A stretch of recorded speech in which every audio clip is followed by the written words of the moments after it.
Hello again, everybody, and welcome to Game of the Week for Series 3, at least game number 2. Tonight it's... okay, apparently it's not from anywhere. There we are. We're in Rogers Centre in Toronto, Ontario, Canada, for what was, in Game 1, the highest-scoring game in league history between the suddenly frisky and fun White Sox and the Toronto Blue Jays.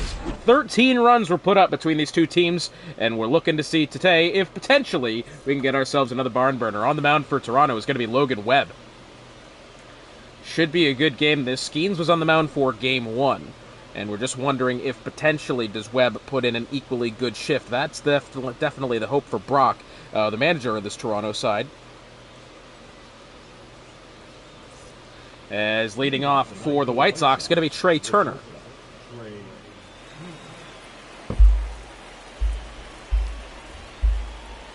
Trey Turner batting .230 to start the season, 3 for 13. It's not been the best go of it for him recently. However, for what it's worth, this is a guy that can get hot at any time, considering as well.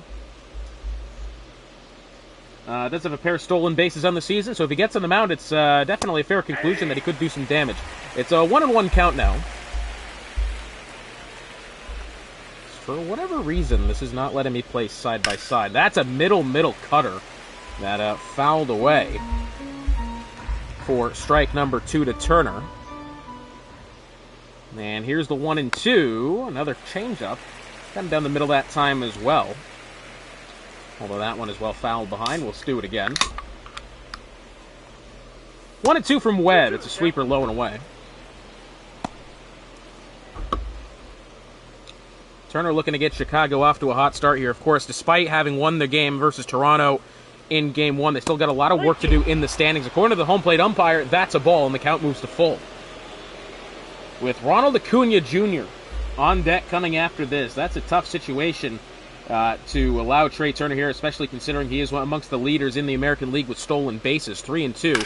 That one foul, and Turner's a bit lucky that this at-bat is alive. That one was going to be definitely outside. And he's decided to have a swing for it, and here's the offering once again from Webb. Hit up the left side, gloved and thrown to first. And a good play there from the third baseman, Francisco Lindor. That'll be the first out. Here's the rest of the order for the White Sox. Coming up next, Ronald Acuna, 1 for 15 to start the season. Corbin Carroll batting third. At the cleanup spot, it's Jose Ramirez. He had 7 RBI in Game 1. Nick Castellanos batting fifth. Christian Yelich, Real Muto, Spencer Torkelson, and Nico Horner round out the order for the Chicago White Sox. And Acuna stepping in, as we said. It's been a difficult one for him here so far this season, having only registered 1 hit in the 15 attempts that he has taken.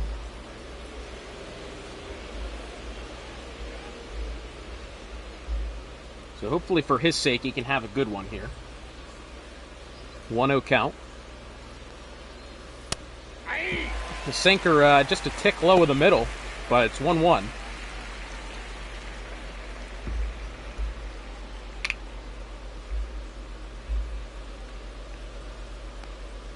One to Acuna, sinker outside. And Webb pitching around. Slightly dangerous to try to get this comfortable around some of these batters. Changeup, well, that was surely in the zone. According to the home plate umpire, it's not gone. 3-1 the count with Corbin Carroll on deck. That one's going to miss the top edge according to the umpire, and Ronald Acuna will take first. That is a tough series of calls there against Logan Webb. Corbin Carroll stepping up, batting .333 on the season with a couple of extra base hits and 2 RBI on the season as well. This is dangerous. That one foul.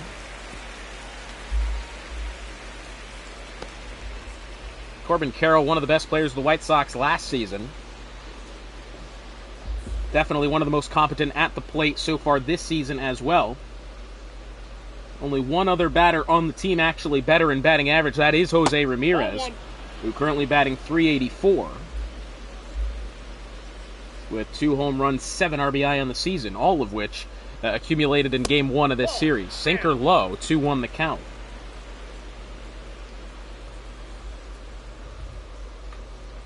But don't get it twisted. Toronto's a team that can do some damage at the plate as well.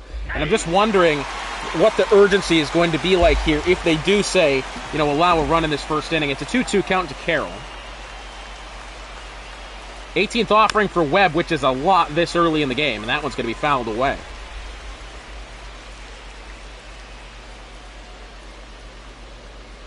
2-2 again. Changeup goes low, and it's another full count situation here for Logan Webb with Jose Ramirez on deck. Well, for what it's worth, an image was produced today of the Pope wearing a White Sox hat at the Vatican. And it looks like a couple of blessings here early, as Corbin Carroll's going to draw a walk. And there's runners on first and second now with Jose Ramirez, as I said, stepping in. Ramirez batting .384, 7 RBI, 2 home run on the season. This is not the guy you want in this situation if you're Logan Webb. And the first offering is, well, that's a dangerous position there for any hitter, not just the AL MVP.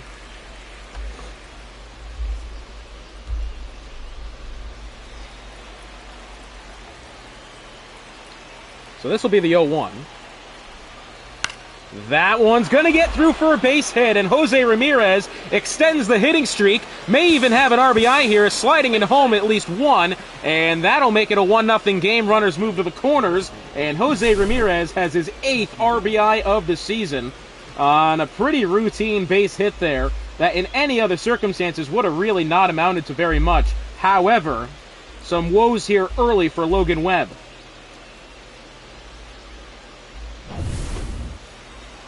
And now stepping in Nick Castellanos. Well, this is the other side of the coin here. Castellanos 0 for 12 to begin the season. Runners, however, at the corners. So a dangerous situation nonetheless. Castellanos actually does have an RBI this season. I believe he was walked. It was either that or a sac fly.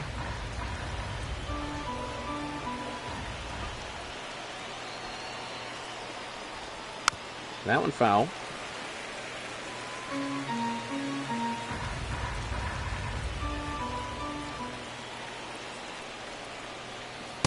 And that one's going to be inside.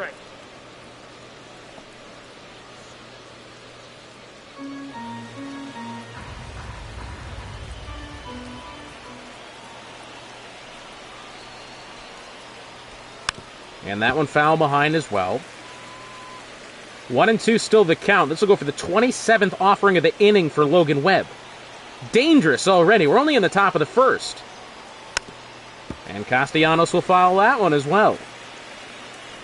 Runner still at the corners, only just the one out here in the top of the first. Here's pitch number 28 for Logan Webb. And the changeup going to go low. Count moves even 2-2.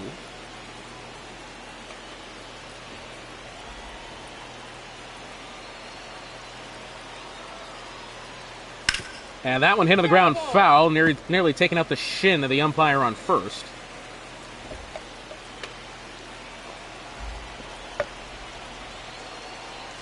'30th offering from Webb, and the fastball will get past Castellanos on the inside edge. Couple of pitches like that early that Webb probably should have gotten a strikeout on. That one was actually called in his favor. And so that'll be the first strikeout of the game for Logan Webb. Now comes Christian Yelich. Yelich batting .250 with a pair of doubles and a stolen base on the season. Runners at the corners, 2 out. Offering 31 for Webb, and it's foul. Well, it's an interesting pitching matchup this as well. Dylan Cease on the mound for the Chicago White Sox on the other end. Interesting to see how that one plays out, considering as well Toronto is dangerous with the bats. The 0-1. Yelich will hit that one to the ground, left side, gloved and thrown to first in time, and that does retire the side. Difficult opening inning there for the Toronto Blue Jays, specifically Logan Webb. Jose Ramirez gets himself an RBI single, but other than that, not a lot of damage was done. He's a bit lucky there. And this one into the bottom of the first. And so, as I said, on the mound, Dylan Cease for the Chicago White Sox. And let's see how he'll handle Bobby Witt Jr. Witt batting .250. A home run and 2 RBI on the season. Kind of came in a little bit skeptical of him this season, at least for Toronto. Didn't really have much success at the plate last season for this Blue Jays side. Let's see what he can do here. First offering from Cease. It's a high fastball, which goes for ball 1.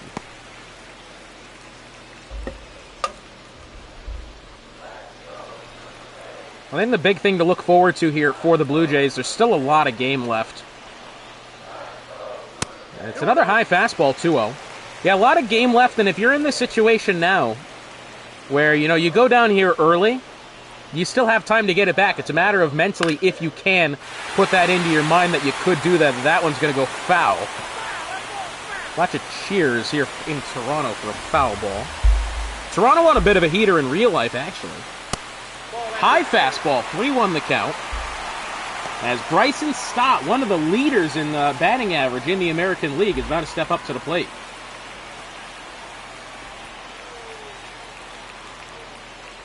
Three-one count. Fastball taken for strike 2. Count moves full. And the front three here for Toronto, so dangerous. Bobby Witt, Bryson Stott, and Vlad Guerrero. One of the best front three you'll see. Check swing, and Bobby Witt will take ball 4. First plate appearance and first walk allowed from Dylan Cease. And it's now over to Bryson Stott. 5 for 10 on the season, 500 batting average.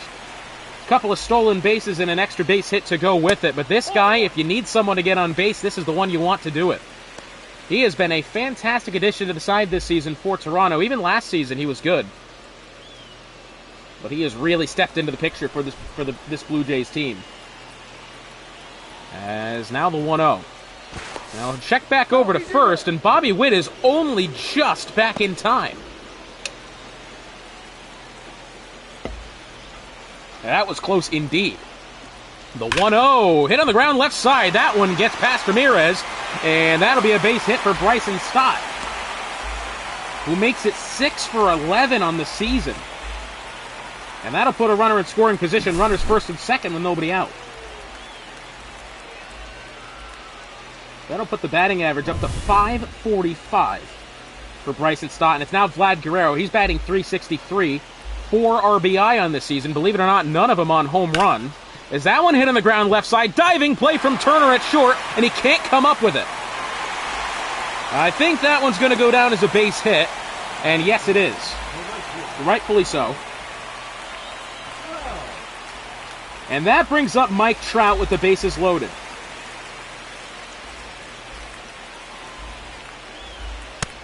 First offering, low middle fastball, goes for strike 1. So that one does go down as a base hit for Vlad Guerrero. Bases loaded, nobody out. Things have escalated quickly here. Mike Trout, however, not having the best season. Sat out game 3 of the Mariners-Blue Jays series with an ankle injury. He is back in the lineup, 0-2 the count. Inside fastball for ball 1.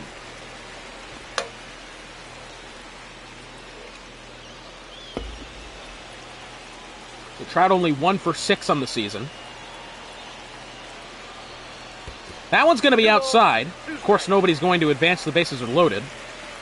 Real Muto kind of panicked there a little bit, more than he should have. 2-2 the count. Of course, following Trout is Francisco Lindor. That one skied into the air to the right side. It does go foul, and we'll do it again.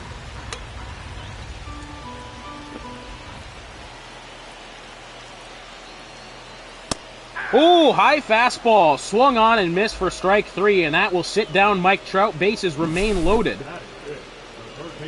But a good strikeout there from Dylan Cease, and that puts an out on the board.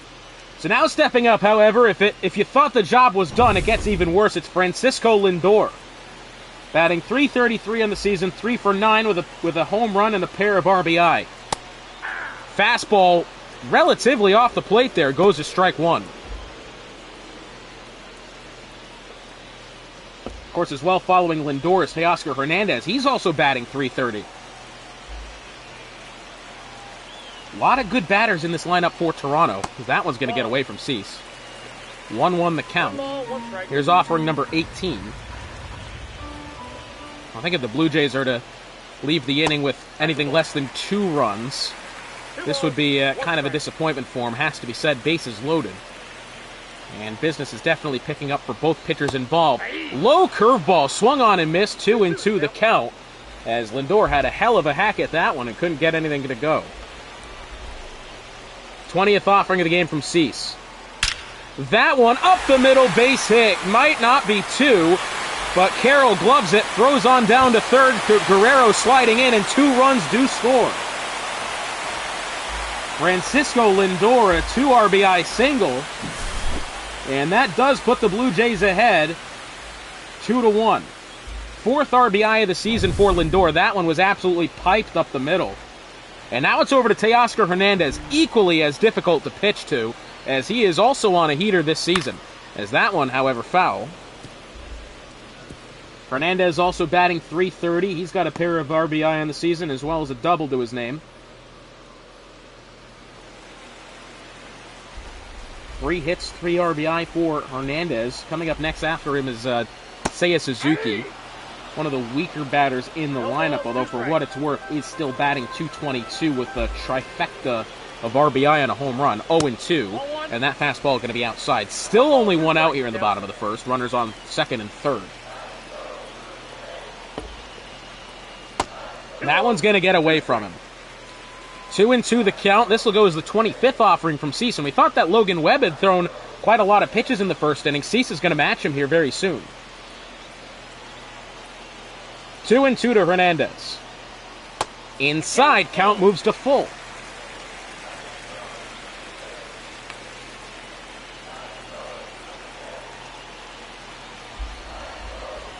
Full count for Hernandez. That one foul. That was definitely going to go as a strike. Good call from Hernandez to have a hack. Count still full. Next offering from Cease on the way. That one's going to be low, and Dylan Cease will load the bases again. And it's over now to Seiya Suzuki. Bases loaded, only 1 out. Suzuki batting .220. 3 RBI and a home run earlier on the season. His only hit at that point of the season was that home run in which he went down for 3 RBI. I think ideally for Toronto here, even if Suzuki's to fly out, as long as they avoid double play ball, that is a good at-bat for Seiya Suzuki. As next up in the order is Cal Raleigh. He's batting .428, 3 extra base hits, 3 RBI on the 3 hits that he does have. Suzuki hits this one to the ground right side, glove by Torkelson, thrown it, and it gets away from Trey Turner!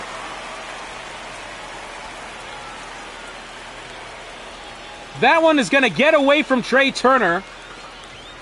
That does not go down as an error, and it does go down as an error. I don't believe it goes against Seiya Suzuki. That'll make it an RBI for Seiya Suzuki. His 4th of the season, and that brings up Cal Raleigh with runners at the corners.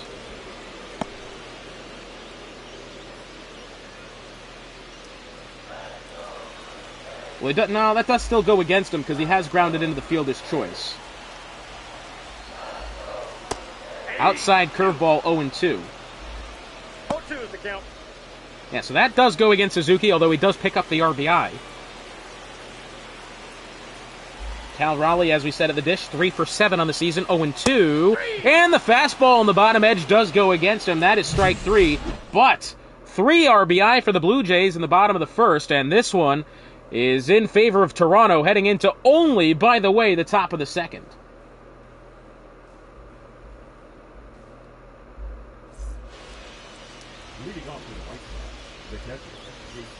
So JT Realmuto stepping in now.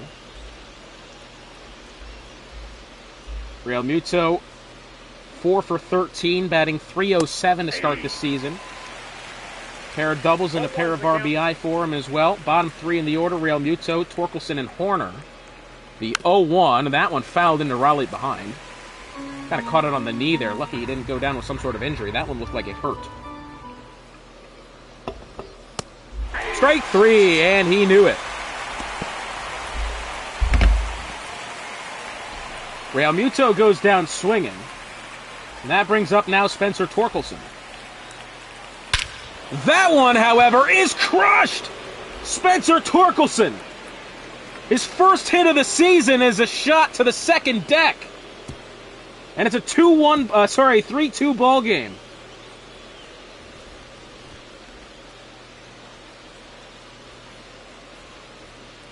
First hit of the season for Spencer Torkelson. It's a 1-run shot to the upper deck out and left. And this one remains a close game.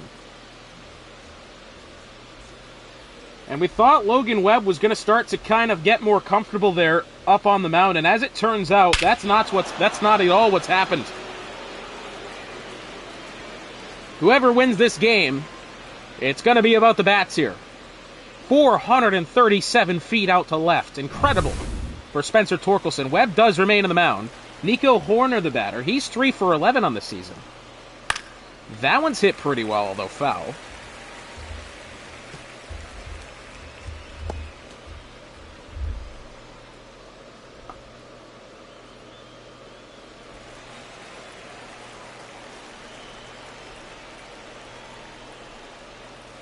Ooh, swung on and missed, 0-2. Gary Simmons, the home plate umpire. Simmons has had a couple of controversial ones here early.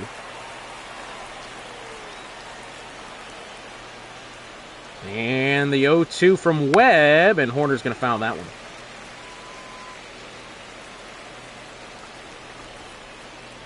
'40th offering of the game from Webb. Here's the 0-2 to Horner. And it's a sweeper outside for ball 1. Horner again batting .272 on the season. Bases empty, 1 out. That one into the glove of Witt at short, and that'll be the second out. Kind of a soft liner there to short. It looked for a moment as if it was going to get through, but good play from Bobby Witt to be able to get in front of that one. It's now we're back to the top of the order in Trey Turner.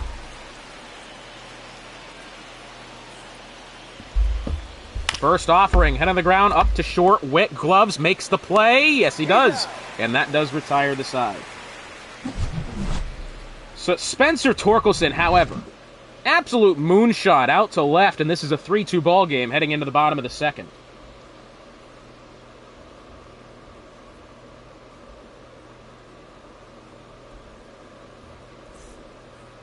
And that will bring up Brandon Nimmo, the bottom of the order. Now, Nimmo this season, he's had a bit of a difficult start, only batting .125, although the one hit that he does have did register an RBI. Nimmo last season was such a critical part of this lineup for the Blue Jays as the designated hitter. He's now moved into the role at center field. Ball 1, no strike. And for what it's worth, again, it has just been a difficult time at the plate for him this season. Hopefully he turns it up here and we get some good plate appearances from him. The 1-0 and the fastball high.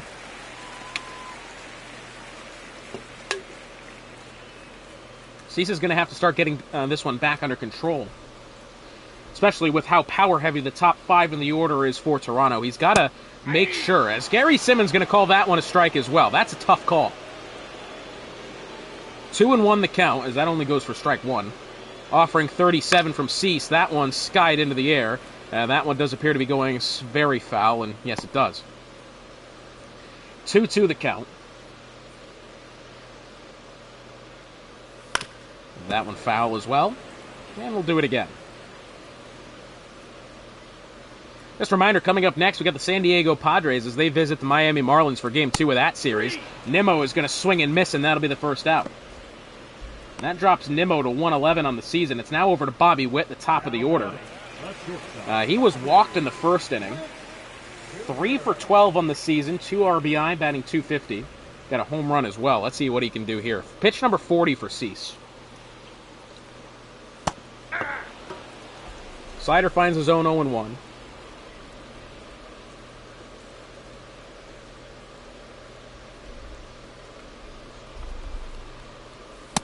.01 is a fastball high and inside. On deck for the Blue Jays, Bryson Stott.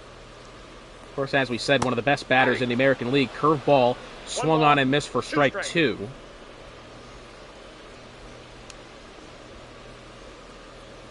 Swung on and missed for strike 3. Bobby Witt Jr. goes down swinging. And that'll be the second out. 4th strikeout of the game for Cease, and that does bring up Bryson Stott.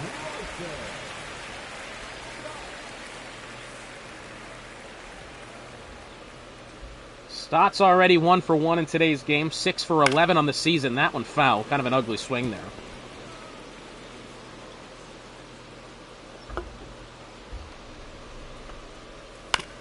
Hit on the ground, left side. It's going to be gloved by Turner. Thrown on to first, off balance, and it does go for the third out.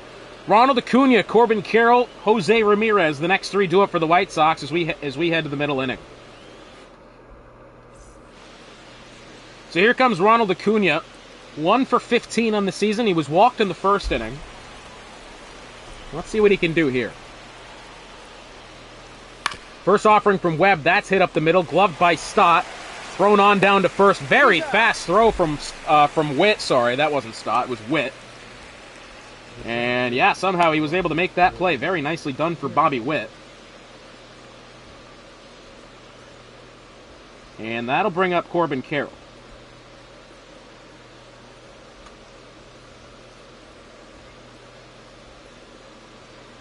Corbin Carroll check swing. Gary Simmons going to say he went around. And so Carroll's rung up for strike one.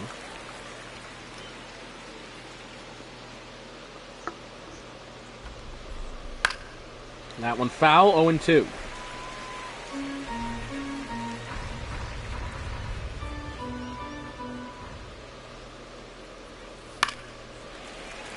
That one fouled as well.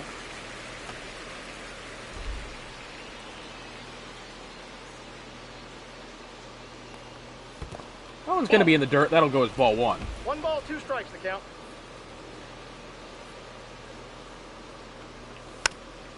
And Carroll will foul that one behind as well. It'll be 1-2 the count. Here's offering 49 of the game for Webb. It's going to be another low changeup, 2-2 now.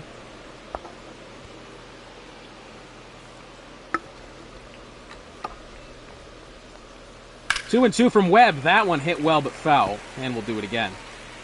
Just a reminder, coming up next, we got Game 2 of the great series between the San Diego Padres, who's undefeated to start the season, best team in the National League, as that one is hammered out towards left field. Suzuki at the wall, and he's not going to get there. That's going to be a home run for Corbin Carroll, and this is a tie ball game.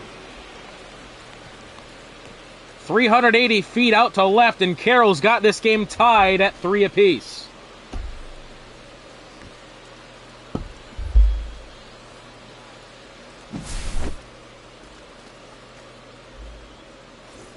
Just a fantastic piece of contact there. Only kind of just found its way over the wall, but it did its job, and that's what you want. Webb does, however, remain on the mound. Corbin Carroll up now.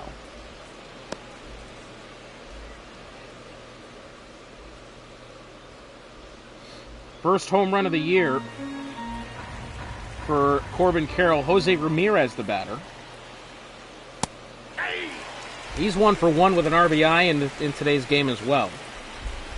1-1 the count. And the low changeup, 2-1. We got 2 balls, 1 strike. That one foul, 2-2.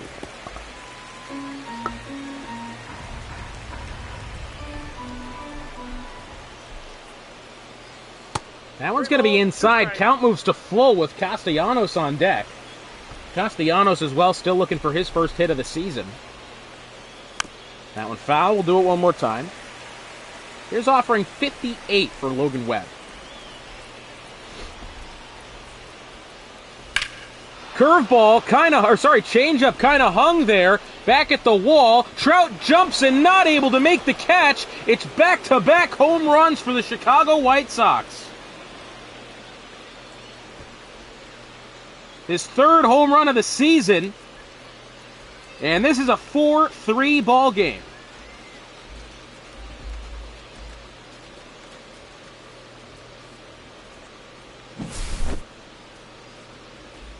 Just an unbelievable piece of batting for Jose Ramirez.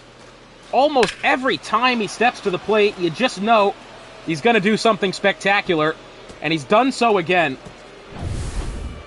And this looks like it's going to be the end of the day. Kevin Gausman's going to pull him off the mountain. No, I'm playing. This looks like it's going to be the end of the day for Logan Webb, who has tried his damnedest. But unfortunately, I think he's going to come up short here. Who will be the man to replace? It will be Eric Swanson. Number 50, Eric.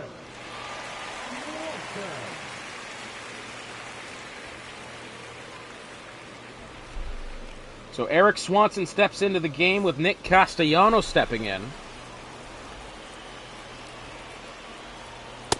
First offering is a fastball outside.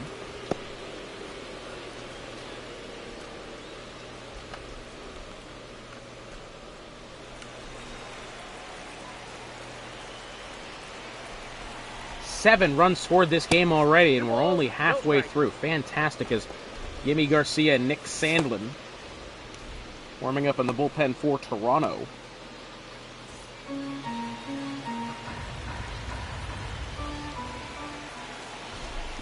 Two-0 count, as that one is hit in the air to shallow left center. And under it is Nimmo, and he'll make the grab. 0 for 14 start to the season for Castellanos. That does go as the second out. Here's Christian Yelich. Yelich 0 for 1 today with a ground out.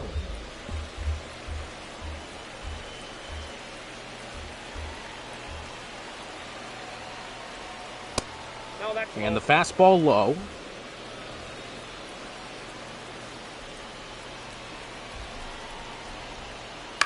The 1-0, that one fouled off the handle, 1-1.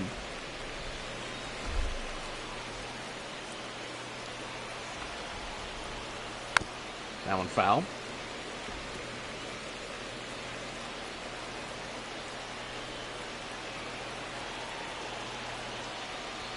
One and two. That one from Yelich is hit, but it will go foul.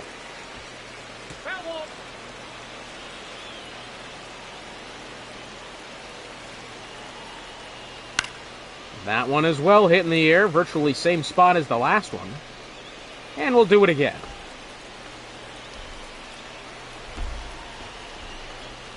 And that one's going to go as strike 3. That does retire the side, but not before. Corbin Carroll and Jose Ramirez, back-to-back jacks for the White Sox, and it's 4-3 heading into the bottom of the third.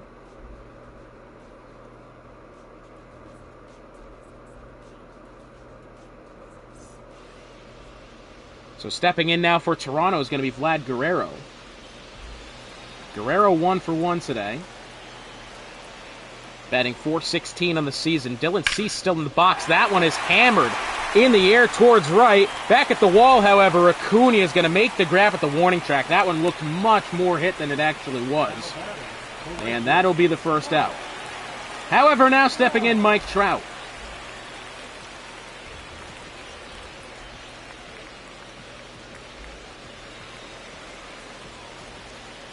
Mike Trout 1 for 7 on the season.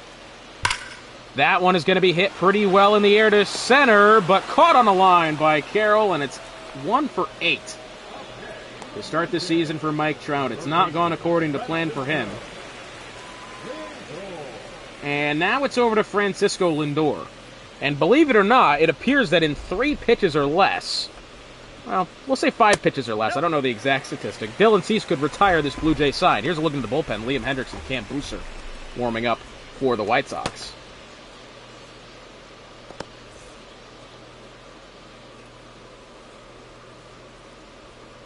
The 1-0. Outside.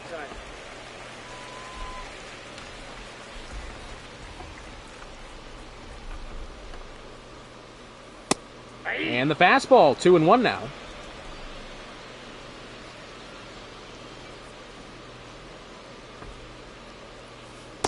And it's an outside sweeper, 3-1 the count. Teoscar Hernandez on deck.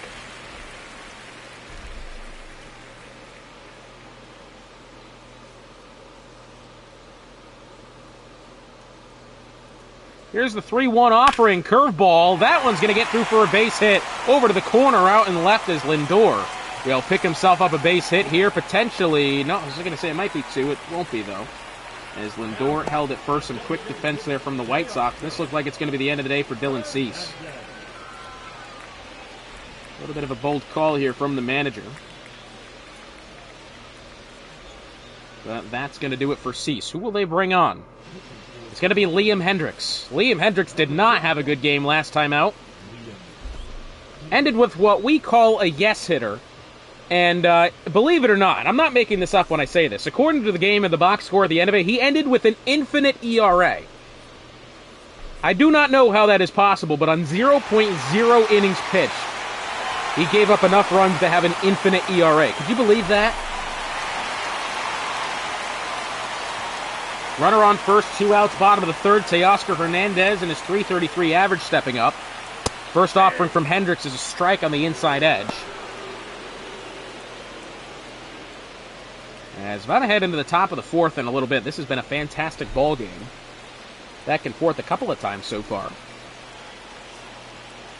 Here's the 0-1 to Hernandez. High middle fastball taken for strike 2 as Hernandez does not get the bat off his shoulder.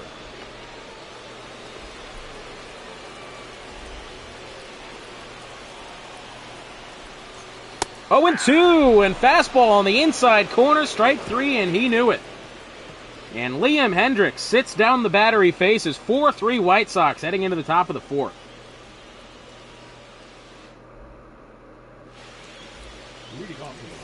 Remaining on the mound is going to be Eric Swanson. JT Realmuto is the batter. 4 for 14 on the season. First offering smacked but foul. 105 mile an hour off the bat. 0 for 1 today is Realmuto. The 0-1 is outside for ball 1.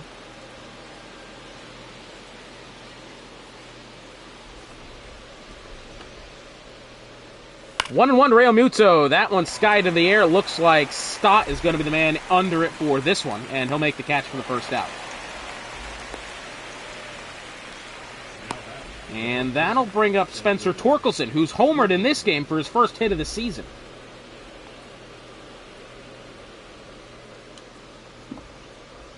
Put in a home run to get the White Sox within 1. It was a solo shot out to left, upper deck. Ball 1. That put the White Sox within 1. At the time, it was a 3-2 ball game. And since then, the tables have turned, and the White Sox find themselves on top. They're in the top of the 4th. Torkelson and Horner. 2-1. Horner on deck, following Horner, the top of the order with Trey Turner.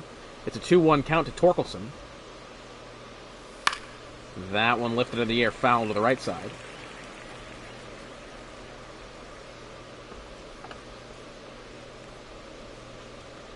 The 2-2. That one on the ground. That's going to get through for a base hit. Spencer Torkelson has 2 base hits today. Well, I say base hits. He's got 2 hits in general. His first 2 of the season. He's had a good game today. And now that'll bring up Nico Horner. Horner 3 for 12. Runner on first with 1 out.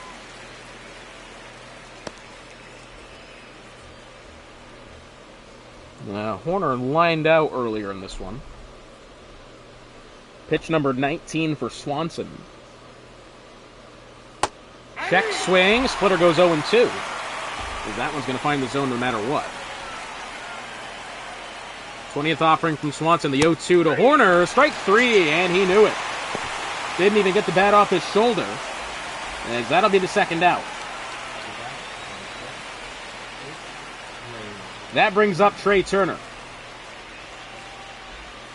Trey Turner 0 for 2 today. This will be his 3rd trip to the plate. Fastball goes for strike 1. Batting 200 to start the season at 3 for 15. Does have a pair of stolen bases on the season, but other than that, no other statistical anything worth talking about realistically. There's 0-2 as he'll swing through that fastball and miss. And the offering hit in the air to the right side. This one looking like it could land by the warning track, and it does. That one off the top of the wall. Trey Turner could even have another run score here, and he will. Trey Turner with an RBI double here for his 4th hit of the season. His first RBI recorded, his first extra base hit recorded. And this is a 5-3 ball game.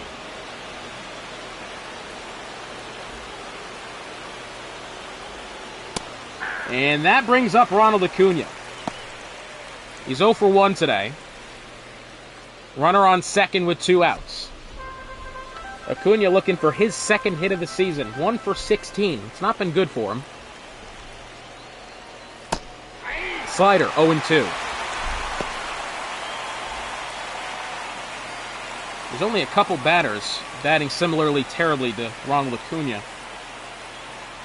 At least for what it's worth, Michael Harris, 1 for 12. It's on Seattle. Max Muncy, 1 for 10. Byron Buxton, 0 for 9. Corey Seager, 1 for 10. Acuna, as we said, 1 for 16. As far as Boston is concerned, you point to Cody Bellinger, 0 for 14.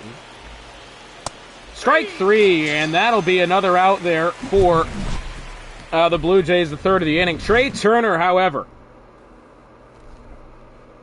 Great smack from him, an RBI double. And the White Sox are ahead of this one 5-3. Incredibly enough, as I'm just looking now, that play at second, Seiya Suzuki went down on the fielder's choice of the RBI. That play at second, actually, which the ball was dropped by Trey Turner, that actually doesn't go down as an error according to the game, which is a little odd. Counts 1-0. Slider outside. Liam Hendricks remains on the mound. Fastball 1-1. Seiya Suzuki batting .200 on the season with 4 RBI. Actually tied for the lead in RBI on the Blue Jays, as well with Vlad Guerrero. As that one hit in the air to shallow right. That one under it is going to be Acuna, and that'll be the first out. Now batting the catcher. Cal Raleigh stepping up now. Raleigh's been a good hitter this season for Toronto. Of course, 0 for 1 today, as we're in the bottom of the fourth with 1 out, nobody on. Raleigh, Nimmo, and Witt, the next 3 for the Blue Jays. Fastball's going to go high, 2-0 the count, according to Gary Simmons.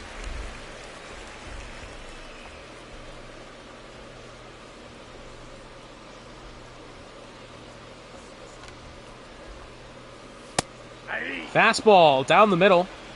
Swing held for strike 1. That one is crushed out to right.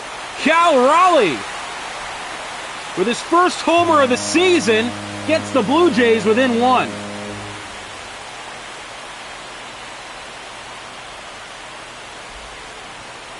Wow, and just when we thought the life was kind of out of it for the Blue Jays, Cal Raleigh with 1 swing of the bat gets him back in contention here, and that makes now Cal Raleigh also for the Toronto Blue Jays with 4 RBI in the season. That brings him alongside Vlad Guerrero, Francisco Lindor, Seiya Suzuki, and now himself.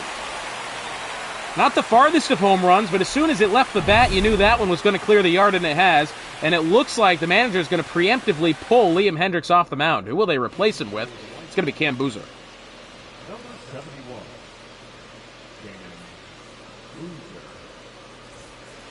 It's been a hell of a season for Cam Boozer, we'll say that much. He has not had a good go of it. The game, for whatever reason, continues to put him in. Counts 1-0.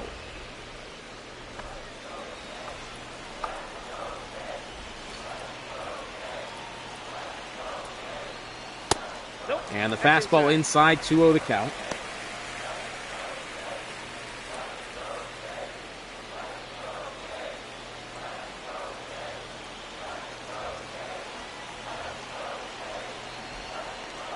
The 2-0, that one foul.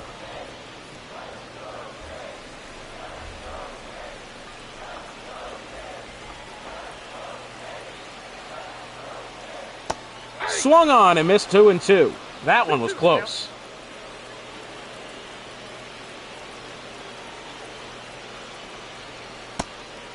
Sweeper outside, count moves to full with the top of the order, Bobby Witt on deck.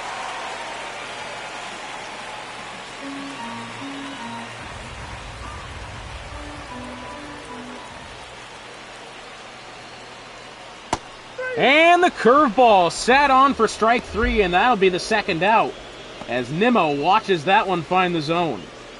Bobby Witt Jr. now stepping in.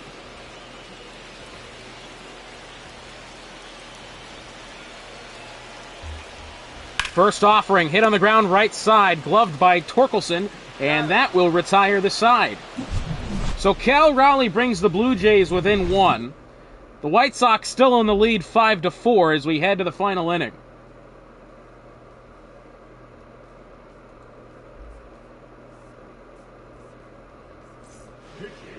And it's going to be Yimi Garcia on the mound for the Blue Jays. Corbin Carroll has got a solo homer in this one already. That was in the 3rd inning for his 3rd RBI of the season. Batting .384. One of the most high-scoring series we've had in league history. First game was scored First game between these two clubs with 13 runs scored. This one will go for 9 if the result holds, which there's no guarantee that it will.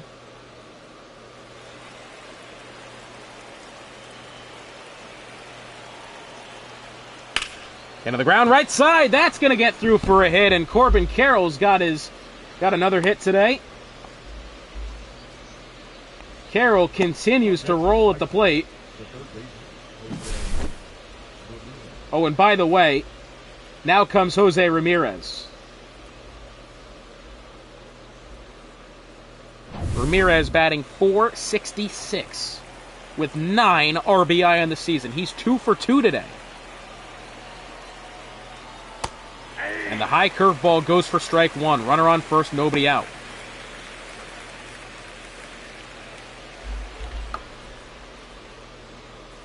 There's a reason this guy is the reigning, defending, undisputed American League MVP, as Garcia will check on Carroll at first. Tell you what, he's earning his money here. The 0-1. Foul.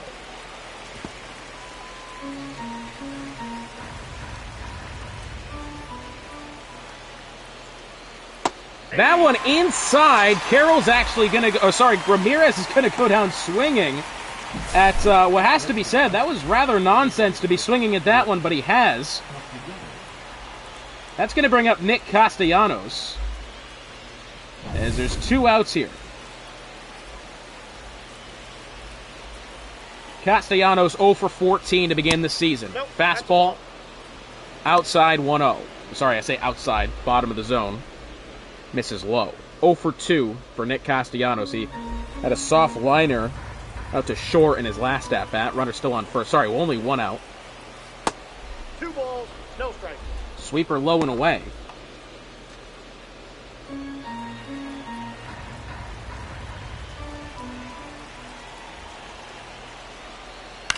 That one foul. Count 2-1. Following Castellanos is Yelich. That one foul. 2-2.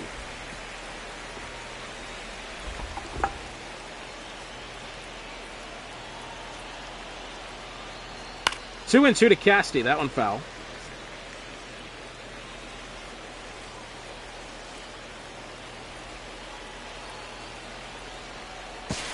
Checks over to Carroll at first.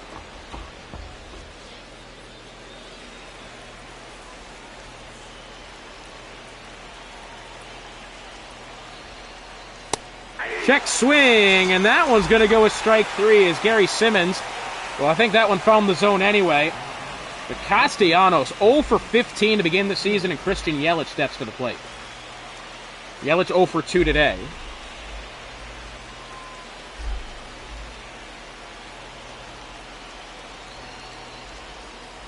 Ball, that's it. Fastball inside.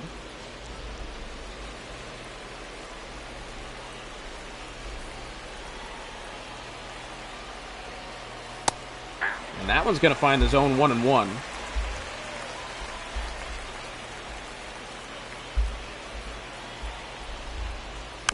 One to Yelich. That one foul. 1-2.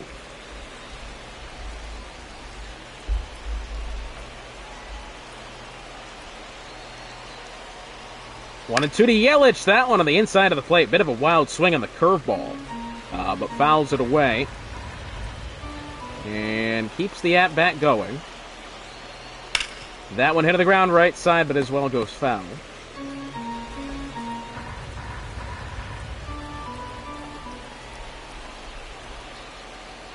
The 1-2 to Yelich. That one hit to the ground. That one, however, only just trickles foul, as I believe it is actually off the corner of the bag itself that put it foul. And the 1-2. That's ball. Curveball low and inside. 2-2 the count.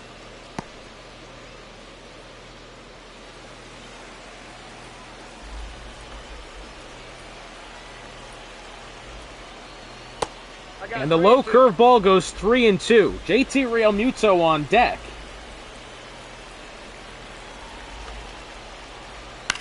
That one popped into the air to the left side. Under it is Suzuki, and that'll be the third out. Entering now the bottom of the fifth, and the Blue Jays only down by a run. Bryson Stott, Vlad Guerrero, Mike Trout. If ever a trio to win a game for the Blue Jays, it's got to be now. Now pitching for the White Sox. And now pitching for the White Sox going to be Tyler Gilbert. Tyler Gilbert. So, Bryson Stott, the leadoff. He's batting Leading off for the 500 on the season. He's 1 for 2 today, 6 for 12 on the season.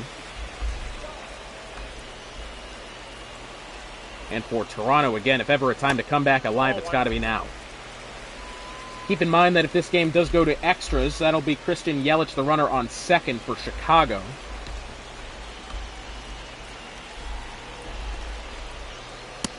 Fastball finds the zone 1-1. 1-1.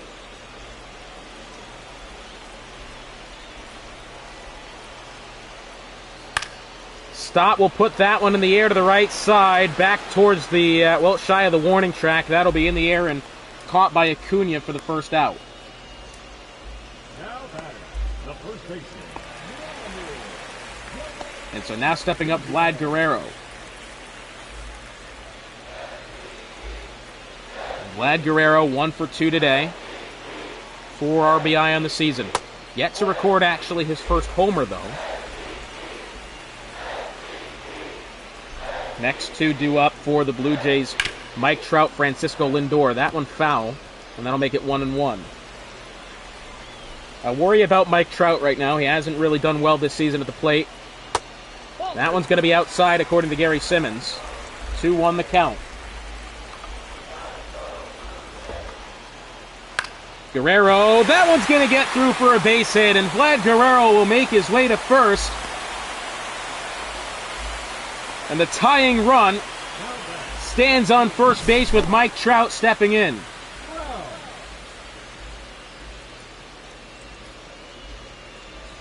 That'll put Guerrero at .428 this season. However, Mike Trout is at a 125. What can he do here? Got to avoid double play ball at least. Guerrero taking off for second. The throw from Real Muto, and my God almighty, Guerrero is not even close. That was one of the decisions of all time. The wrong one. I mean, he recognized it well to try to go on a breaking ball. But the throw from Real Muto was so good, and Guerrero was just purely behind it. And that'll go as 0-2 for Mike Trout.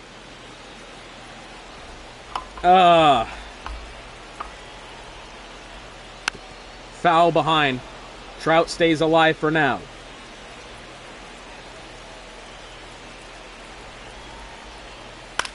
That one's going to be popped into the air, and that should do it. And Vlad Guerrero will lose the game for the Blue Jays. And I mean that pretty much legitimately. White Sox sweep the series. Their second win of the season. 5-4.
And so that brings us now to Lone Depot Park for this National League clash between the top two in the National League. The host Miami Marlins as they take on the San Diego Padres. Now, despite the result here, no matter what happens, the Padres will remain top in the National League, but the Marlins can move within one game if they are to win this one. Fun game last time out. Let's see what happens here. As Ha-Sung Kim, the leadoff man for the Padres, getting ready to step up. On the mound for the Marlins, going to be Garrett Crochet. Those are some pretty nice City Connects, actually, for what it's worth. One of my first times seeing them. Those actually look pretty nice. That font ruins it. I'm not going to lie. However, anyway. A couple of defensive changes as usual as Davison De Los Santos takes over at first base, and as well as Nolan Jones going to take over in right field. But it is Ha-Sung Kim leading off here. 2 for 15 to start the season. Of course, has a pair of RBI. Not been the best start to the campaign for Kim. No, inside. First offering from Crochet is inside for ball 1.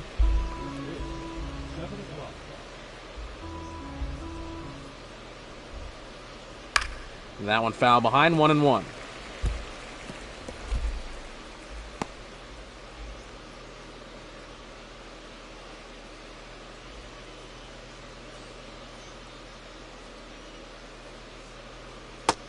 And the changeup inside, 2-1 the count.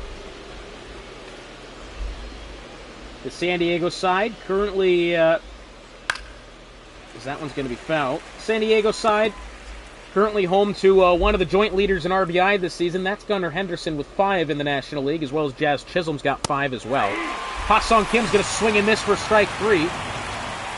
And that'll put him 2 for 16 to start the season. That brings up Luis Robert Jr. Luis Robert batting 2 for 12. I tell you what, these front 3 here for San Diego, some of the weakest batters that we've seen. Matter of fact, this team in general doesn't really have very good batting averages. Fastball inside for ball 1.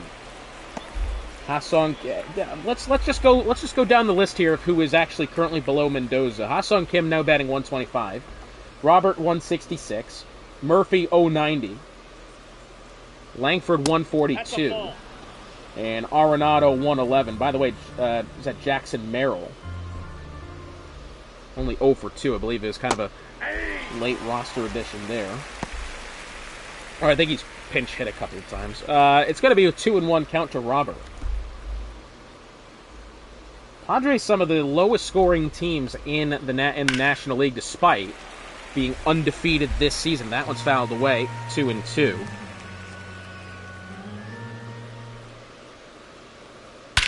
That one is crushed, heading back towards the warning track out in deep left center, jumping and over the wall. 4-11, Luis Robert Jr. Take your trip around the bases, you've earned it. His first home run of the season, his first RBI of the season. And it's 1-0 Padres.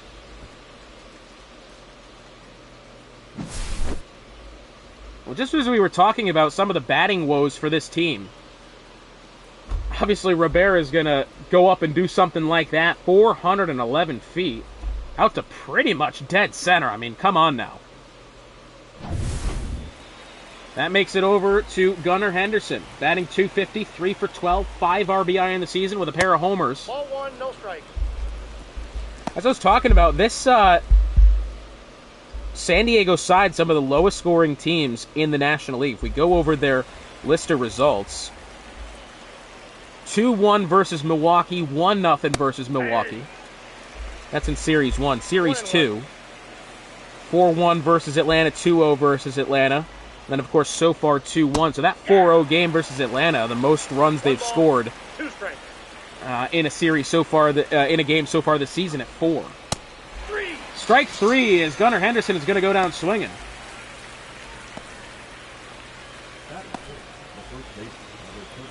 And that'll bring up Nathaniel Lowe. So that now makes a trio of batters for San Diego with a .230 average at 3 for 13. Robert, Henderson, and Lowe. Nathaniel Lowe, pair of extra base hits on the season with an RBI to his name.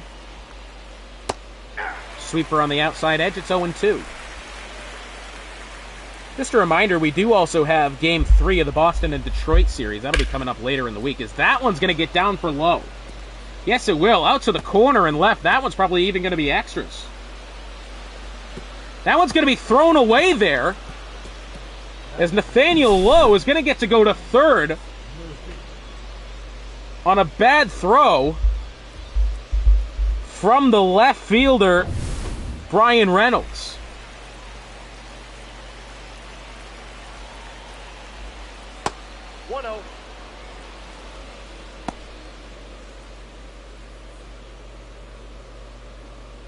That one thrown out of play by Reynolds. Murphy stepping to the plate now, runner 90 feet away. Murphy, unfortunately, batting .090 to start the season, 1 for 11, although that fastball is going to go low with the zone. It's a 2-0 count.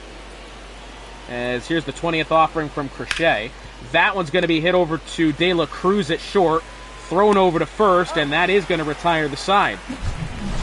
But Luis Robert Jr., solo shot to pretty much deep and direct center field. And it's a 1-0 game for San Diego as we enter the bottom of the first. And on the mound for the Padres will be Max Fried. Leading off for the Miami Marlins is going to be Ellie De La Cruz. It's not been a good start to the season for him, batting 2 for 13 at a 153 average. Although a lot of other power hitters in the lineup. As a matter of fact, here's a statistic for you. 2 batters for the Marlins find themselves actually above Mendoza at an average bigger than 200. Brian Reynolds with the 307. Jazz Chisholm with the 555. Everybody else has an average below 200 on this team. That one's fouled behind. I mean, for what it's worth, the only player on the team has yet to register a base hit this season is Davison De Los Santos. Everyone else does have a hit, although not many. 1-1 the count.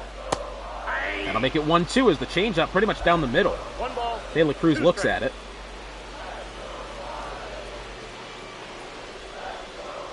The 1-2, that one hit to the ground left side, gloved by Royce Lewis, thrown over to first. Here's the rest of the order then for the Marlins. Brian Reynolds due up next, one of the team leaders in batting average. Manny Machado batting third. Schwarber the cleanup. Chisholm, one of the best players in the National League. Gleyber Torres, Davison De Los Santos, Wilson Contreras, and Nolan Jones. And that's the order then for the Miami Marlins.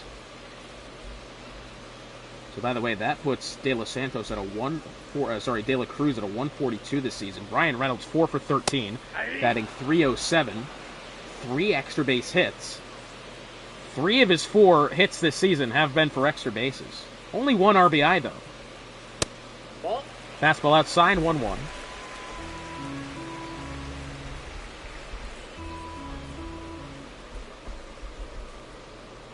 The 1-1 and the sinker's low, 2-1.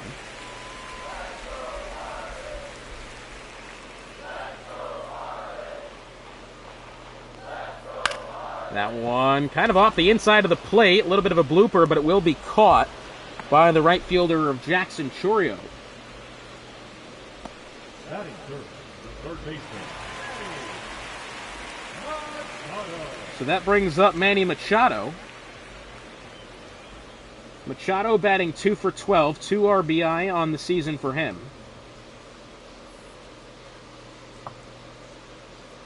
First offering is a curveball, goes for strike 1, as Machado doesn't take a swing.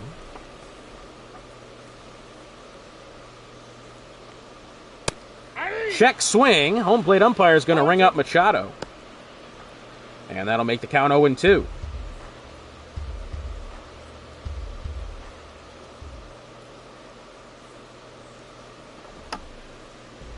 0-2, the curveball in the dirt. Machado, a big swing and a miss, and thrown down to first, and that will retire the side. Good inning for Max Fried, and due up for the Padres, Royce Lewis, Jackson Chorio, and Wyatt Langford. 1-0 Friars after 1. Leading off for San Diego, the third baseman, Royce Lewis stepping up now. He's 4 for 11 for this season. Only just the 1 RBI, but good for base hits if that's what you like.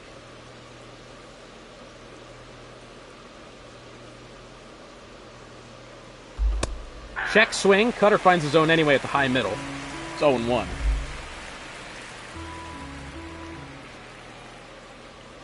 Next offering from Crochet. Fastball high and outside, but swung on and missed from Lewis. It's 0-2.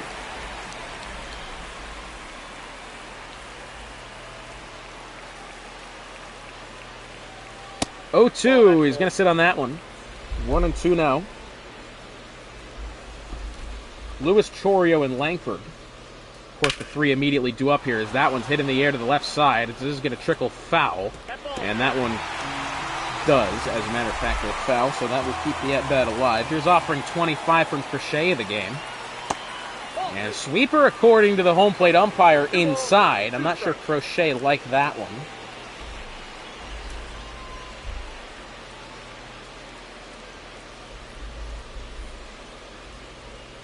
Two and 2.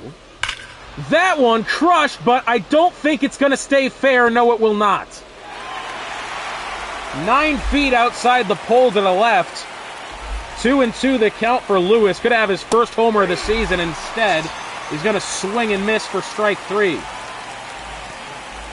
Oh, so heartbreaking there for Royce Lewis. That brings up Jackson Chorio, batting .333 on the season. As we've lost a bit of our score bug there on the right side. That's all right.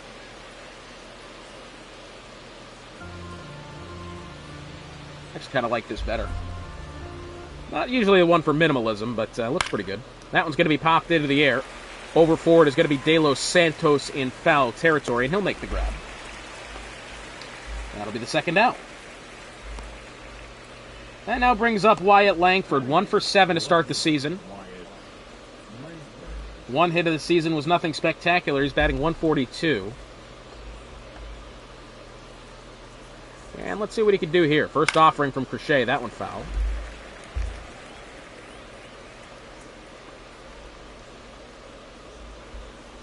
Following Langford will be Nolan Arenado. That one kind of hit on the inside there. That one's going to get down for a base hit, believe it or not. Little bit of a blooper right up the middle. And Langford's got his first hit of the season. Up comes Nolan Arenado. 1 for 9. Not been the hottest of starts to the season for him either.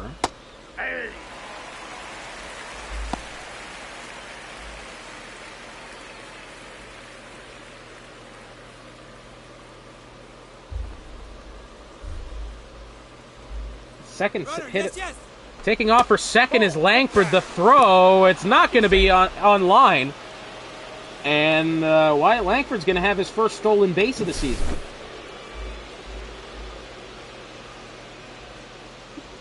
Good way to slide in there. as the throw from the catcher, Wilson Contreras, was not really on line there. 1-1 the count to Arenado. That one on the inside of the plate, and it's going to be caught on a soft liner to the backhand of the glove by De La Cruz, and that will retire the side. Royce Lewis nearly with a moonshot to begin the inning, but trickles foul of the pole. And that retires the side. Over now to Kyle Schwarber.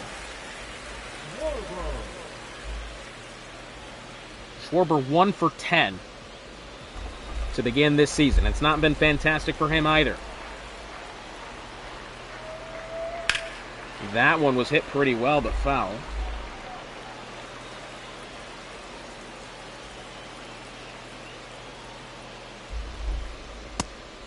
Sinker, 0-2.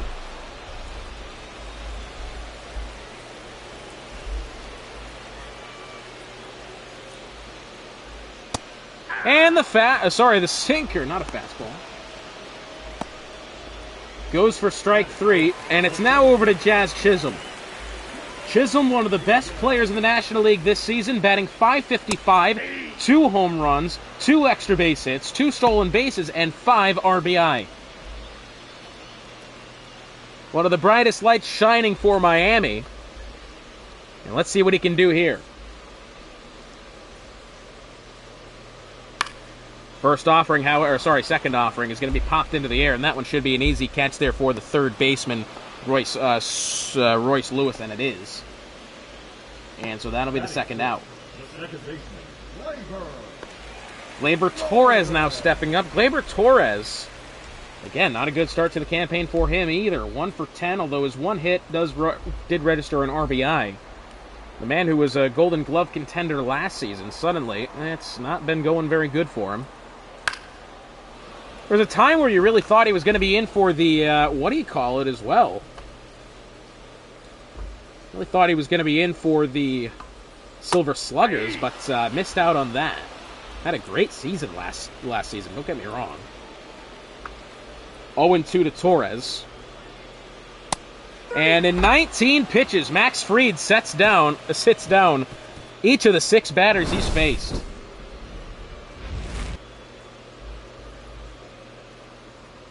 End of the second, 1-0 Padres.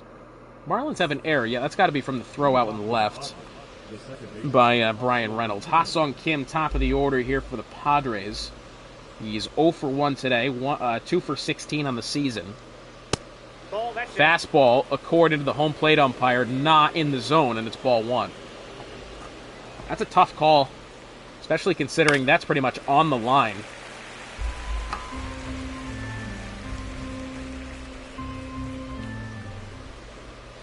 The 1-1 from Crochet. That one hit a bit early there from Kim, and it's foul. Hit well, but just, not timed well at all. 1-2 to Ha-Sung Kim. The sweeper will back him off the plate.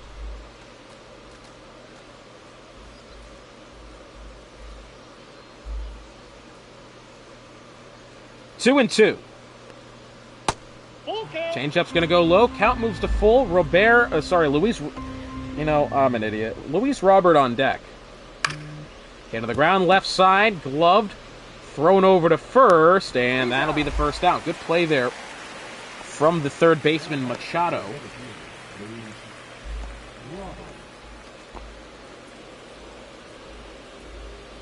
So Luis Robert stepping up now. He had that solo shot to pretty much dead center in the first inning for his 3rd hit of the season. And it's 0-1. That one is rifled off the bat, but hit a bit early, and it goes foul, 0-2.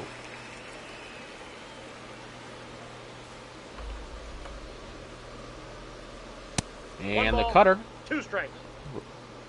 Going to back Robert off the plate, so it's 1-2 now.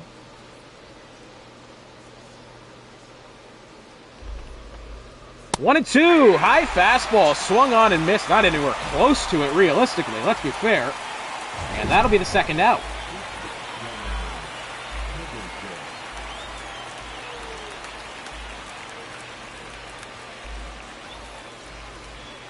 That brings up now Gunnar Henderson. Henderson as well, 0 for 1 today. He's batting .230 on the season. 5 RBI. Of course, again, joint leader in the National League with Jazz Chisholm.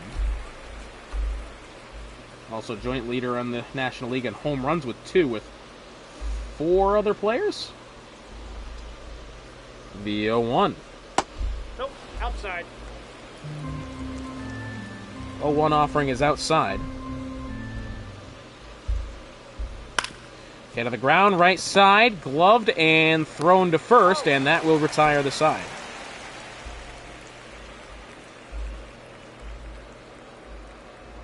After 2, 1-0 Padres. Sorry, that's heading into the bottom of the something. I don't know. I'm out of my mind. Bottom of the 3rd. Stepping up, Davison De Los Santos, looking for his first hit of the season, 0 for 11. Max Fried is yet to allow a hit today. Will it be the first of the season for De Los Santos? 0-1.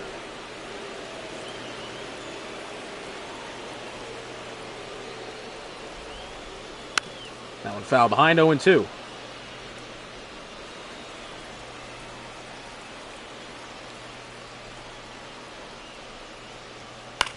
That one foul.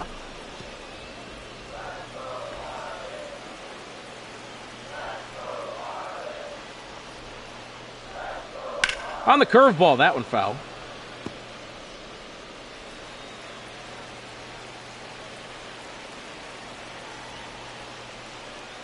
Oh, 2 to De Los Santos, and the high fastball. Nearly clipping his lead elbow on the way past. 1-2 still to count.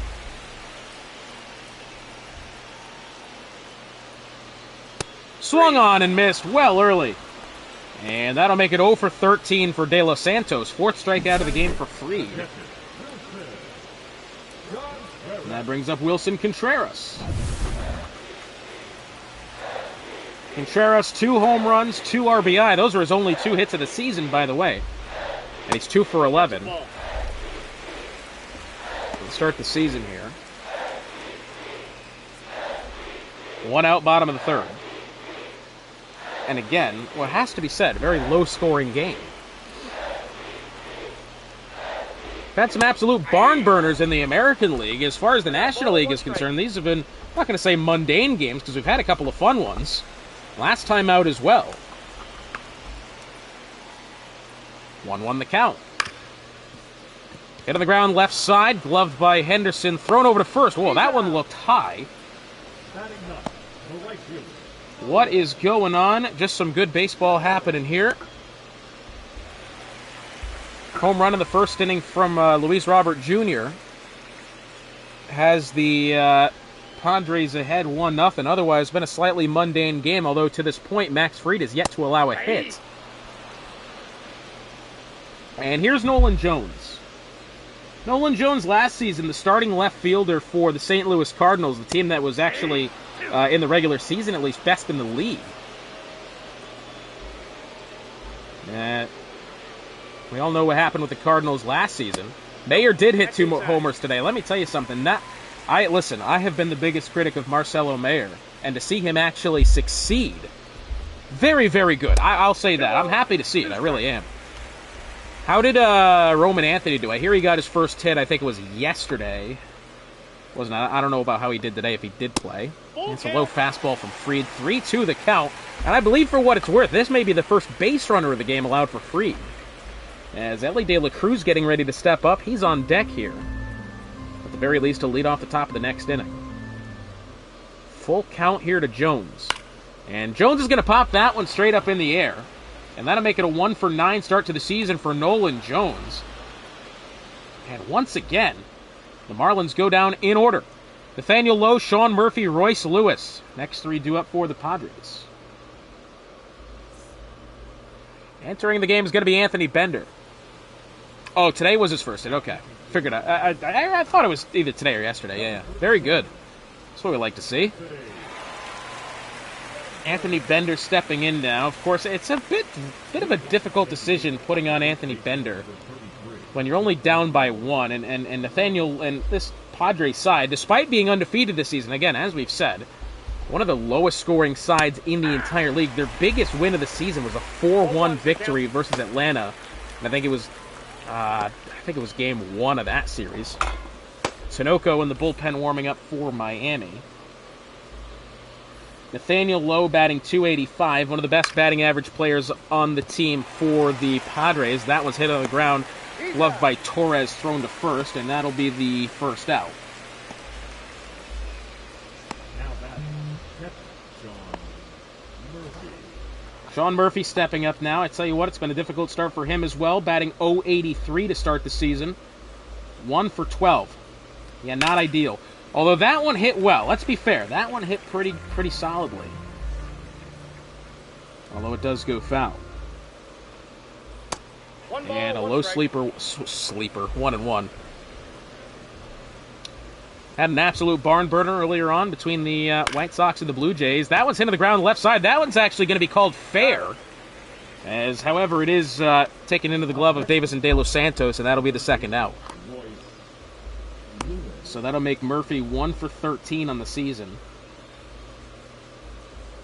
That brings up Royce Lewis. Royce Lewis was about 9 feet shy to the left of having a home run in that, I believe, second inning, third inning. Ended up going down on strikes. I'll tell you what, there's some power in his bat. That one's going to be hit directly up the middle, and there you go. Base hit for Royce Lewis makes him 5 for 13 on the season. And he'll now lead the team with a .384 average. That's insane, actually, when you think about it. Jackson Chourio stepping up now. He's batting .300 himself. Some of these batters in the at the top of the order for San Diego has definitely looked very weak. The middle of the order, however, we got a couple of really solid hitters sprinkled in there. Runner on first, 2 outs. That one kind of pretty much down the middle. It's going to be a soft fly out to right center. As caught, and that will retire the side. 2 up next for the Marlins, top of the order. De La Cruz, Brian Reynolds, Manny Machado. 3 rather struggling batters, minus that for Brian Reynolds. Pretty much, I mean, honestly. De La Cruz stepping in now.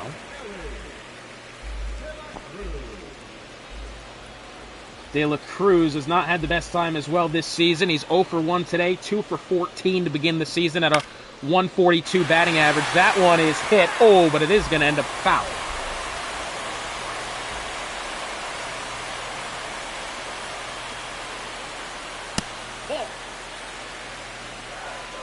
And as we said earlier, Brian Reynolds, the second due up here. One of only 2 batters on this entire team for Miami, actually above Mendoza in batting average. As that one is going to be caught by Robert in center field. That'll be 2 for 15 on the season for De La Cruz. That'll put him down to a 133. This team's got to have one of the lowest collective batting averages in the league. Brian Reynolds stepping up. He's batting .285. He's having a good time here. We'll just go down the list of batting averages once again. De La Cruz at a 133, Reynolds .285, Machado 153, Schwarber 090. De Los Santos has yet to find a hit this season at a 0 for 13. Chisholm 5 for 10, Torres 1 for 11 at a 090. Contreras 166, 2 for 12, and Nolan Jones 1 for 9. 2-1 to Reynolds now makes it 3-1. Because that one's going to go high. Manny Machado on deck, as we've said.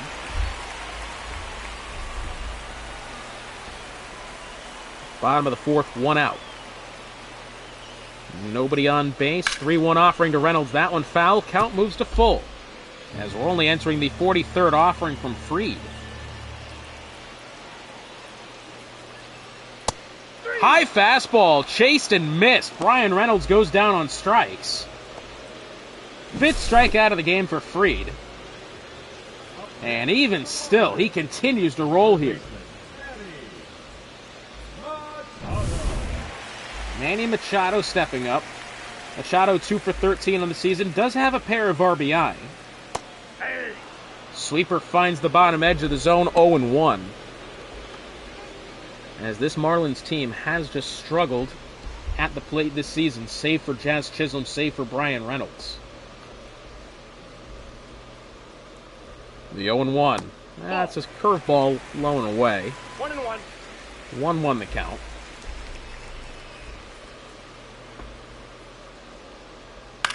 That one looks like hit in the air, halfway decently to the right side. What's going to be into the glove easily of Chourio. And that will retire the side. Yes, I do believe you've got a very good starting pitcher core. I think, interestingly enough, by rating, is Wyatt Langford, Nolan Arenado, Ha-Sung Kim, the next three do it for the Padres. I think by rating, I actually have the best average starting three starting pitchers. However, Spencer Strider's been an absolute stinker this season. And the other guy I have, I don't even freaking remember who he is. He's done so poorly. Ball, that's off the plate. First offering here to Langford. That's off the plate for ball one.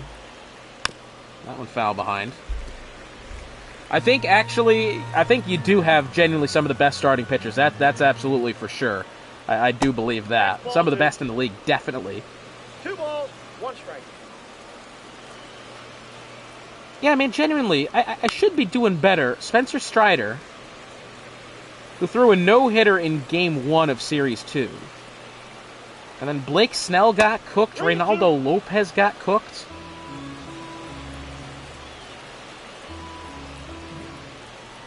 (3-2) to Langford. That one fouled. I think it is realistically so far this season. We've had a lot of games go to extras. But the teams that are winning these games, that one's going to be popped into the air. That should be easy enough for Gleyber Torres, as that'll put Langford 2 for 9. I think what we've noticed so far this season is that if you're going to win games, you got to win them early, as that has genuinely been the case for a lot of sides. Of course, the big outlier to that has been the series between the Blue Jays and the White Sox. It's kind of those two teams have been trading leads back and forth. So nobody could really tell what was going to happen there. And if you missed that game, that was one of the worst displays of base running I've ever seen. Vlad Guerrero with only 1 out in the bottom of the 5th. He is the winning tying run at that point. Attempts to steal second, and he gets thrown out. And then Trout strikes out. Ha-Sung Kim due up next is a 3-0 count. Bender finally finds his own 3-1.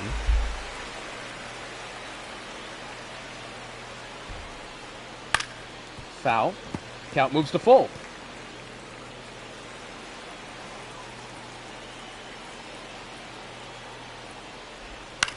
That one hit on the ground left side. That's going to get through, and Nolan Arenado has his second hit of the season. I don't believe it's going to go for extras. No, I was going to be a bit surprised if he was able to sneak that one over to second, but that is not the case. And Arenado, well, that'll make him 2 for 12. Better than some, including this guy, Ha-Sung Kim. Had a hot start to the season. It really is. And, you know, we had some of that last season. You know, I mean, we had in particular last season, I remember with Toronto in particular, we had a game. Bobby Witt had a hell of a lead at second. It was a line out and just didn't even attempt to get back to second, and it was thrown out. That sort of thing does happen, albeit I think it's not that bad. It could be worse. I think the logic of the managers pulling these pitchers is absolutely terrible, but from what it's worth, the players themselves actually haven't been doing a terrible job. Although, that being said, Brian Reynolds did throw it into the dugout on the third baseline earlier on. Arenado tries to take off. That one popped into the air to the right side. Oh, and the catch made by Nolan Jones. Ha-Sung Kim nearly had his 3rd hit of the season. Instead, it's a highlight reel play for Jones. Starting left fielder of the Cardinals last season, didn't really find a home for Season 2. Is brought into the lineup after the lineup edits made, or whoever he had starting in right, the game didn't like. And incredibly enough, that'll be the second out. And I thought that was surely going to go down. Ball 1, no strikes. Has a base hit there, and advance. Buxton, really? Tell you what, Buxton in real life, let me tell you something. I'm upset because Buxton in this game has done terribly for me. He went 0 for 9 this season. I pulled him. In real life, he is one of the better outfielders in the game. At least in the he plays for the Twins, right? So at least in the American League at that point, anyway.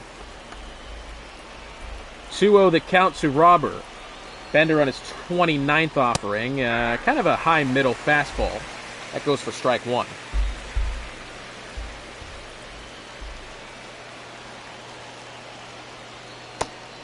Sweeper on the inside edge. That one goes as a strike according to the home plate umpire. And the count moves 2-2. It's been a relatively quick-moving game, this. We'll knock on wood somewhere along the line. Actually, I won't, because I'd rather see some good scoring. 2-2, the count to Robert. That one's going to be popped into the air surely to the right side. Jones settles under it. And that'll be the catch for the third out.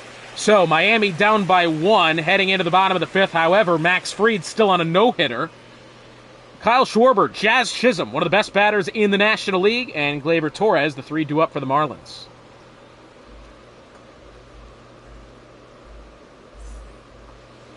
And we're just going to take a quick pause here because I just want to see. So, just in case you were wondering, Max Fried is currently on a perfect game.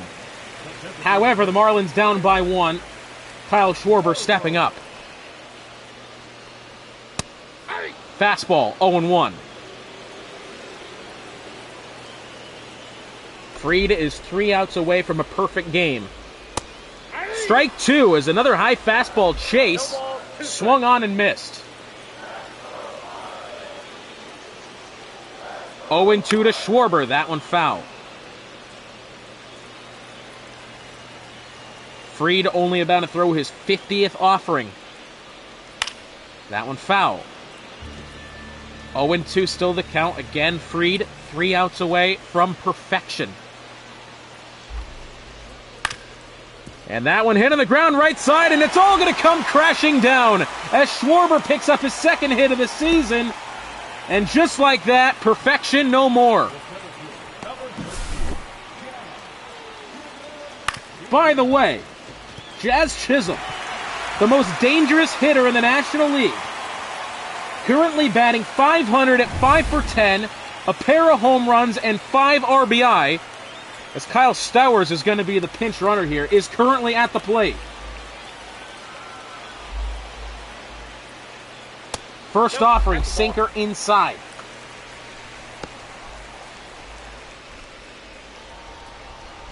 Stowers on first as the pinch runner in place of Schwarber.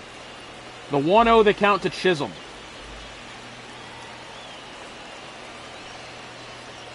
And it's a low changeup, 2-0.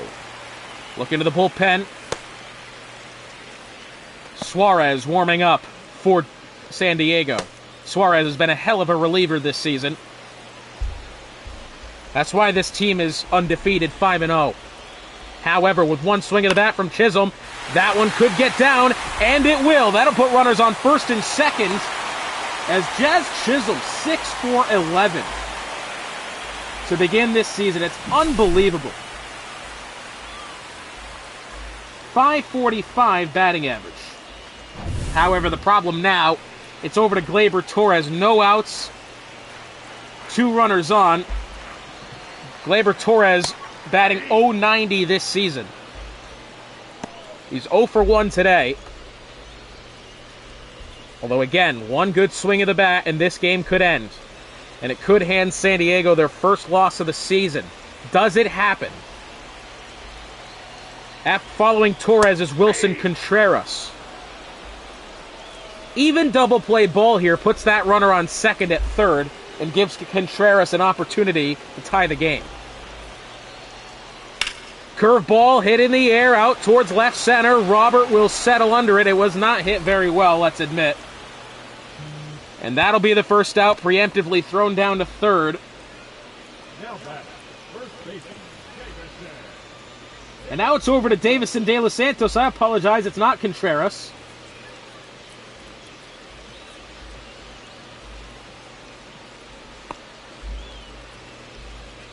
De Los Santos looking for his first hit of the season, 0 for 13. High fastball, he swung on and missed, 0-1.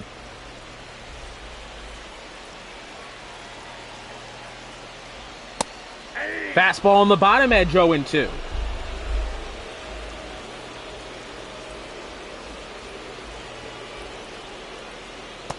Swung on and missed, strike 3, and De Los Santos goes down swinging. It's over now to Wilson Contreras, runners on first and second with now 2 outs. Max Fried's bid for perfection is over, but a shutout still remains in play. Oh, he got drafted to the Marlins. Okay, so a funny story with that. Ball 1. I actually managed to request a trade, but this was the third MLB The Show game, third road to the show in a row that I got drafted to the Detroit Tigers. And I actually requested a trade in this one, and I got sent to Milwaukee, so I'm kind of chill about that. That one foul off. It's 1-1 for Contreras.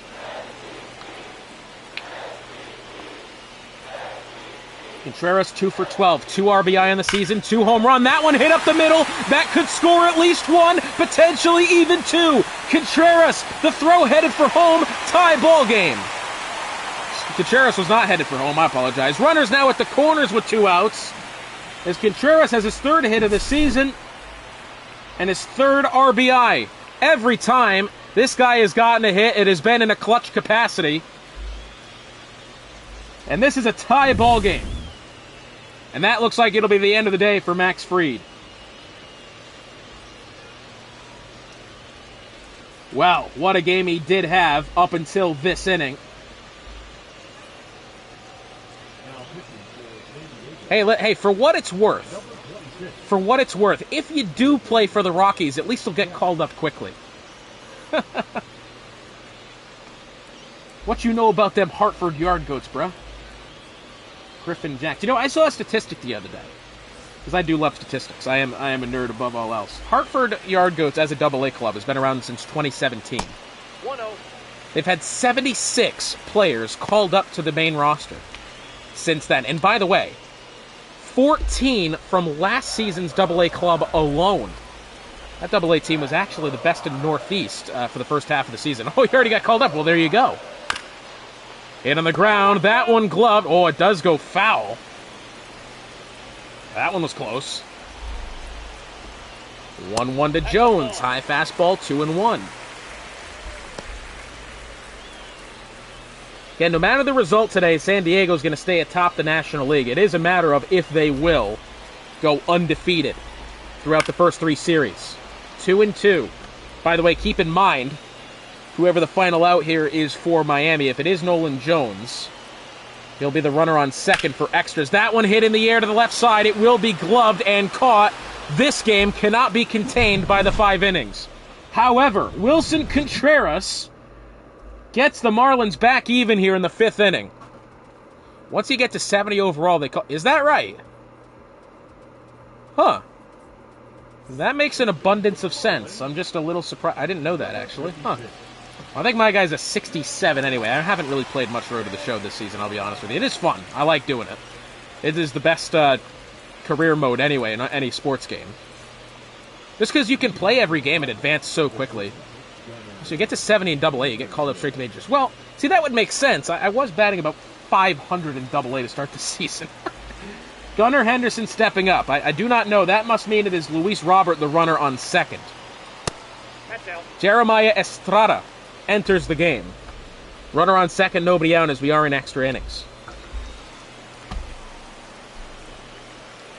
Keep in mind as well, the last time these two clubs faced... You got 6? There's no way. I don't even understand how that's possible.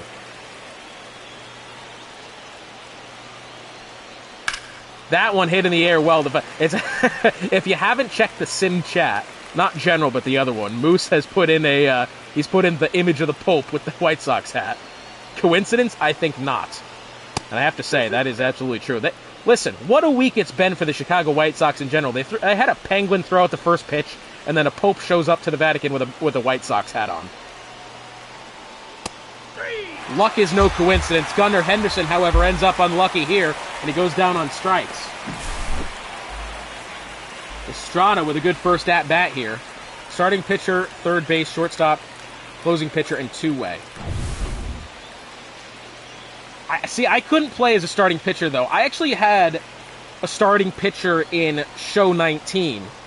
I actually played as him quite a lot, because at that point, as that one's hit on the ground fair, Nathaniel Lowe does advance the batter, but nothing more. I actually, for what it's worth, in Show 19, I played as a starting pitcher just because of the fact that at the time the universal DH wasn't actually a rule. So I would actually still get to bat, and I was kind of rocking with it. I think now just playing with the DH rule, there's just no actual universe you could just play as a pitcher. I don't like pitching that much. I really don't. At least in the game.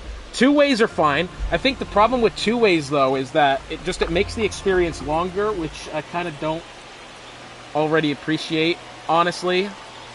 Or you could be a reliever and pitch like the last 3 innings. I mean, that's kind of chill, but then you don't get to bat. So I don't know. It's not really a good solution either way.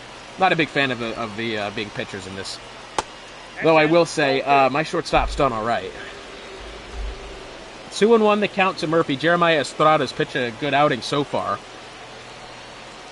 That one foul. 24 at a closing pitch, 15 weeks. See, but there's no way you're playing 15 years, though. I think I played about 5 in the last show, which I actually won this. I actually won the World Series with Detroit that season. I was pretty thrilled about. We beat the LA Dodgers in 5 games. Hey, fair enough. I can't say that I do, but to each their own. And strike 3, and he knew it. Sean Murphy goes down swinging. Jeremiah Estrada puts in a fantastic relief outing. And over now to the bottom of the 6th. Nolan Jones will be the runner on second. And Miami could hand San Diego their first loss of the season if they're not careful. And it will be, however, Ellie De La Cruz, one of the worst batters in the National League, batting 2 for 15. I got drafted to the Braves in 24. Oh, that must have... see, I hate being drafted by good clubs, though, because then you just never really get called. I mean, unless you do, right? I don't know. I never had luck with getting called up quickly. De La Cruz, that one is hit. Back at the wall, it is caught by Langford, but surely the runner will advance. Henderson will throw, and he is going to hold at third. Well, a productive out from Ellie De La Cruz. The runner advances to third. That one nearly cleared the fence, but instead, it'll be over to Brian Reynolds. Brian Reynolds, one of the best batters on this Miami team, with a .266 average. Nope. Runner on third, 1 out. Griffin Jacks entered the game last inning and was able to hold the Marlins to just the 1 run. 2 balls, no strikes. Reynolds has 1 RBI in the season, 3 doubles on his 4 hits. Nope. Change up inside, it's a 3-0 count. Actually, for what it's worth here,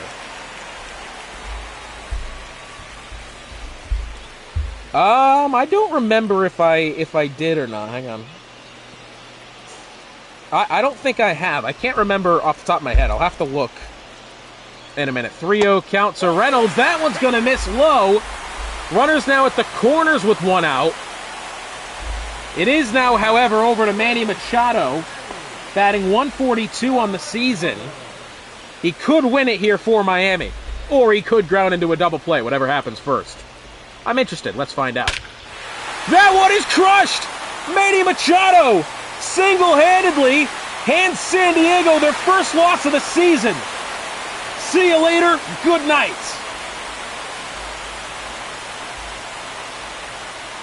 This one is going to end a 4-1 ball game.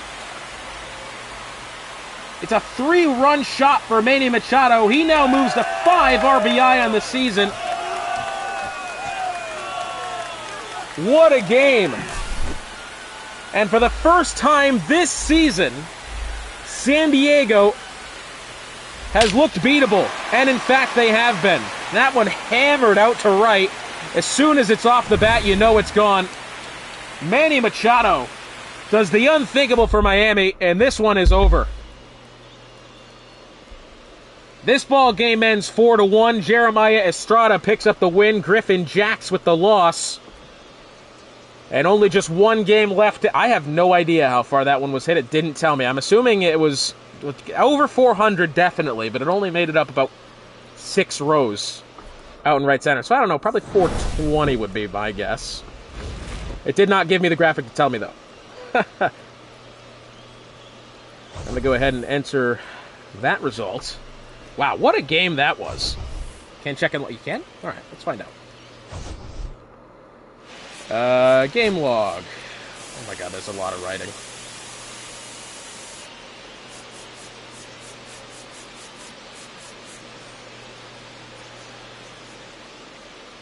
Man, 429. Okay, I was pretty close on that. 429 out to deep right center.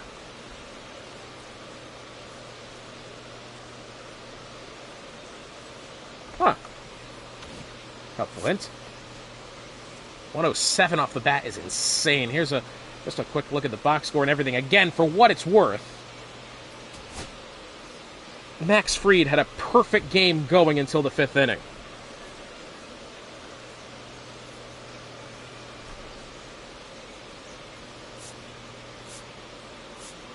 Sorry, I just do this for myself here, just so when I need to calculate pitcher statistics towards the end of the season, we can rock with that.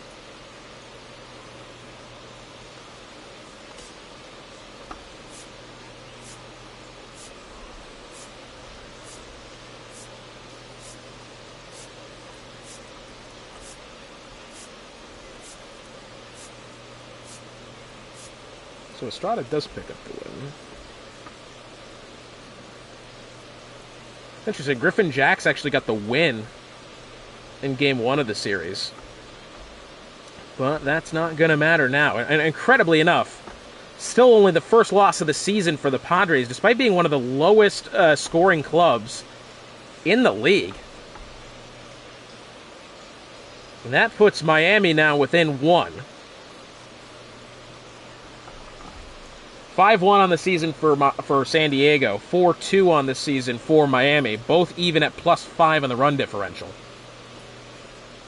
What a fantastic game that was, and we will have more for you some other time, probably tomorrow, between the Boston Red Sox and the Detroit Tigers, Game 3 of that 3-game series. Been a fantastic couple of ball games today. White Sox taking the win over the Blue Jays, and the Miami Marlins handing the San Diego Padres their first loss of the season in extras. Off the bat of Manny Machado. So long for now. We will see you soon.